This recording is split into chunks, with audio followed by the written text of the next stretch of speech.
गरम तर होते ना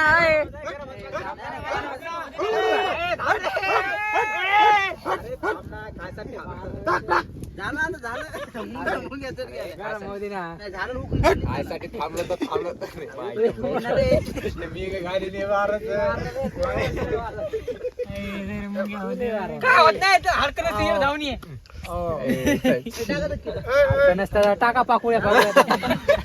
खाऊ नको तू आता मग खाऊ नको तू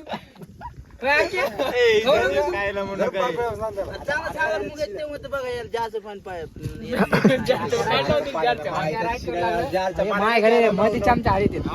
कोण कोण चमचा आणतो मला हा पोर नाव घेणार म्हणून कोणाची उचल काय देऊ 10 रुपये